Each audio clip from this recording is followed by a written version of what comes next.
Welcome back, everybody. Today we're going to take a deep dive into something. It's a practice that's really so much more than just a meal. We're exploring serving rice. That's in Chinese, and it's a tradition honoring the Yimin Ye of Taiwan. You guys already know these local heroes. They were essential in defending their communities way back when.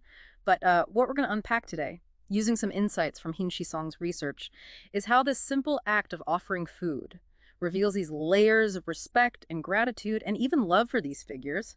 How can a bowl of rice carry so much weight? Well, let's find out. You know what's so fascinating here is how serving rice, it goes beyond the typical reverence we might see in like ancestor worship, for example. Yeah. It's about treating these heroes as if they were still with us today. Yeah. You know, it blurs the lines between the living and the departed. And that really comes through in all the different ways that this tradition is carried out. Right. Yeah. Absolutely. The research points to 3 distinct methods, each with its own kind of flavor, so to speak. Okay, so tell me a little bit about that. Like, how does this actually play out in real life? Well, imagine this. At some temples, like Beipucheng Temple and Yudon Huicheng Temple, individuals, or even whole villages, they take turns preparing meals for the Yimin Ye every single day of the year. Wow, every single day. Yeah, that's not just like a symbolic gesture then. It's like a continuous act of service. You can really feel the depth of respect woven into their daily lives. Right. And it's not just like a simple bowl of rice or anything. The menus themselves are often quite elaborate, you know, with thoughtfully prepared dishes and everything. This isn't just about like sustenance or whatever. It's about expressing care and honoring their memory through this shared meal. It's like they're not just feeding the spirits. They're nurturing this connection that goes beyond time. Exactly. There's a beautiful phrase in Chinese that captures this sentiment. It means treating the deceased as if they were alive. I love that. Now, while this daily dedication is incredible, there's also another way that people honor the Yimin Ye rite. Yes. The second method we're looking at here is more temple-led. It occurs on specific days, usually the 1st and 15th of each lunar month. Temples like Xinpu Bazong Yimin Temple and Taguan Songwu Yimin Temple. They take on the responsibility of preparing the meals themselves, offering them to the Yimin Ye, often with accompanying chants and prayers.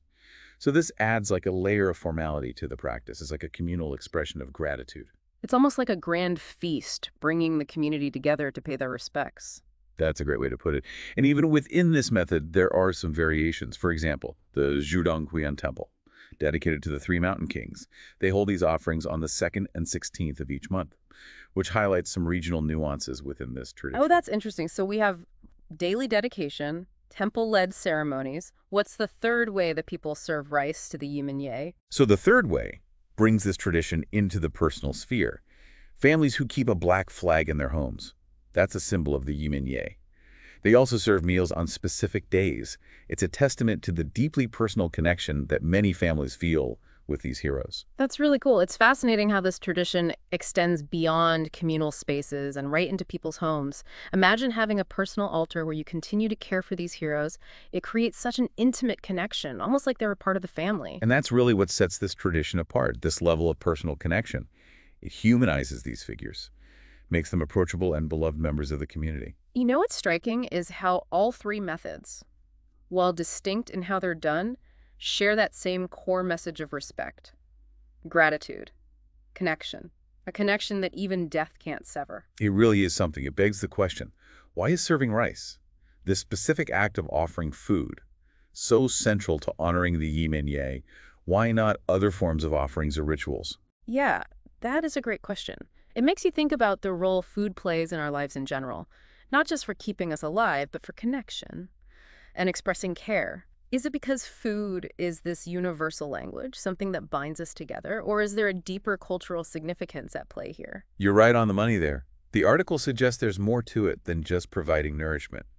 It connects serving rice to the historical act of rewarding the troops, where communities would provide for the Yimin Ye during times of conflict. So serving rice becomes a continuation of that support, extending beyond their physical lives. So it's like a promise, a commitment to care that continues even after they are gone. It's a beautiful way to put it, a way to acknowledge their sacrifice and the enduring debt of gratitude owed to them. And there's even a fascinating historical parallel that the article points to. Remember Xian Gao from the spring and autumn period? He was known for rewarding his troops with food. It highlights how deeply ingrained this practice is in Chinese culture, stretching back centuries. Wow, that's incredible. It's like we're witnessing a tradition that bridges the gap between the living and the dead, connecting generations through this simple yet profound act of sharing a meal. But wait a second. Didn't the article make a distinction between the terms serving rice and rewarding the troops, if they're both about providing food? Is there a subtle difference in how they're used? You're absolutely right. There is a nuance. While both involve providing sustenance, rewarding the troops focuses on caring for the living fighters. Serving rice specifically refers to the continuation of that care in the afterlife. It's as if this act transcends the boundary between life and death. That's really interesting. So rewarding the troops evolves into serving rice, honoring their memory and continuing that bond of care. The Zhudong Huchang Temple, for example, uses both terms, demonstrating their interconnectedness within this tradition. Exactly. It really highlights the depth and complexity of this practice, encompassing both practical care for the living and spiritual remembrance for the departed. It's like two sides of the same coin, both reflecting the community's deep respect and appreciation for the Yimin Ye. That's a great way to put it. And it's important to remember that this tradition isn't static. It continues to evolve and adapt with the times. Oh, so even though it's rooted in history, it's still a living, breathing practice. Absolutely. The article mentions the Kansai Jinjinshan Yimin Temple, where serving rice continues daily, but on a smaller scale than in the past. Many younger generations have moved away, impacting the scale of the tradition. That's a really good point. It's a reminder that even the most deeply rooted traditions are subject to the forces of change. But the fact that it continues speaks volumes about its enduring significance. It makes you wonder how it will continue to evolve. It really does. But before we get ahead of ourselves, let's bring it back to the core of this tradition, the act of serving rice itself. Why food? What makes it such a potent symbol in this context? It's a great question. In so many cultures, food plays a central role in rituals and expressions of care. Maybe because it's something we all need to survive. Food represents that basic human connection, and here it becomes this bridge between the living and the departed. That's a profound observation. Sharing a meal fosters community, transcends cultural barriers. And in this case, it's not just sharing with the living, but with those who are gone. Food becomes this conduit between two worlds, a way of maintaining that bond. And what's really interesting is that, unlike offerings to some deities that might emphasize awe and distance, serving rice to the Yimin Ye is characterized by warmth and closeness. It's not about appeasing spirits, it's about nurturing and caring for them. Exactly. It's a deeply personal gesture, one that speaks volumes about the enduring bond between the living and the Yimin Ye. You know, it's amazing how we started with serving rice, and now we've uncovered so many layers of meaning and history. It's like peeling back layers of an onion. It really is. It's a testament to the richness of this tradition. And it makes you think, what other seemingly ordinary practices hold such depth and meaning? That's a great question to ponder, but I think we've reached a natural stopping point for this part of our deep dive. Indeed. Why don't we take a short break and come back to explore some of the final points from this fascinating article. And we're back. I'm still thinking about how deeply food is interwoven with this tradition. It's not just fuel, you know. It's a powerful way to communicate care and respect. It really is. It makes you wonder if it's something about actually preparing a meal. The time and effort that goes into it, that elevates it. Beyond just a simple offering, you know, it almost becomes like an act of love, like saying, hey, we took the time to make this for you, just as we would for our own family. That brings us back to this idea of food as a love language, which feels particularly relevant when we think about why they chose to use food. Instead of like more traditional sacrificial offerings, what's the significance there? Yeah. The article points out this beautiful distinction. While offerings to certain deities might emphasize awe and distance, using food, especially cooked rice, for the Yimin Ye brings a sense of warmth and familiarity. It reinforces that close relationship, that sense of community. It's like saying, you're not some distant god, you're one of us. Exactly. And the simplicity of it all is quite striking. It's not about grand displays or expensive items or anything, but this humble act of offering this carefully prepared meal, it speaks volumes about the genuine care and respect they hold for the Yimin Ye. It really highlights that. Sometimes the most profound gestures come from the simplest acts of care. But, you know, we've been focusing a lot on the serving rice aspect of this tradition. Let's shift gears a bit and delve deeper into this idea of the Yimin Ye as heroes. How has their role evolved within Taiwanese society? That's a great point. While they were historically seen as protectors, defending their communities during unrest, their image has kind of evolved over time today. They're often seen as guardians, symbols of community strength and resilience. It's almost as if they've transcended their historical roles and become these enduring emblems of the Taiwanese spirit, embodying the values of courage, selflessness, community. Exactly. And that evolution is reflected in how they are honored. Serving rice isn't just about remembering a past event. It's about keeping their spirit alive in the present. It's a way of saying, these are the values we cherish, and we will continue to uphold them. It's like this continuous thread, connecting past, present, and future, woven together through this shared tradition. This makes me think about how we remember and honor heroes in our own cultures.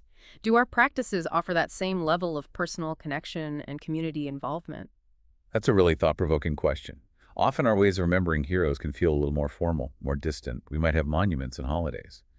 But do we create opportunities for that kind of intimate, ongoing connection? That we see in the tradition of serving rice. Yeah. It challenges us to think about how we can bridge that gap, make remembrance a more active, engaging part of our lives. For sure. It's about finding ways to honor their memory, not just with words, but with actions, by incorporating their values into our daily lives. You've hit the nail on the head. It's about making remembrance a living practice, not just a yearly event. And speaking of living practices, I'm curious about how the tradition of serving rice is being passed down to younger generations, especially those who might not have that direct connection to the historical events that led to the veneration of the Yimin Ye. Is there a concern that this tradition might fade away? It's a valid concern. And the article does touch upon the challenges of preserving traditions in such a rapidly changing world. As we mentioned earlier with the Kansai Jinjinchan Yimin Temple example, younger generations are moving away, leading to a decline in the scale of the practice in some areas. However, there's also a growing movement to recontextualize and revitalize these traditions for contemporary audiences. Museums are incorporating interactive exhibits. Community centers are organizing workshops that teach younger generations about the historical significance and cultural value of serving rice. So it's not just about preserving the act itself, but making sure that the meaning behind it continues to resonate. Exactly. It's about adapting the form while keeping the spirit alive.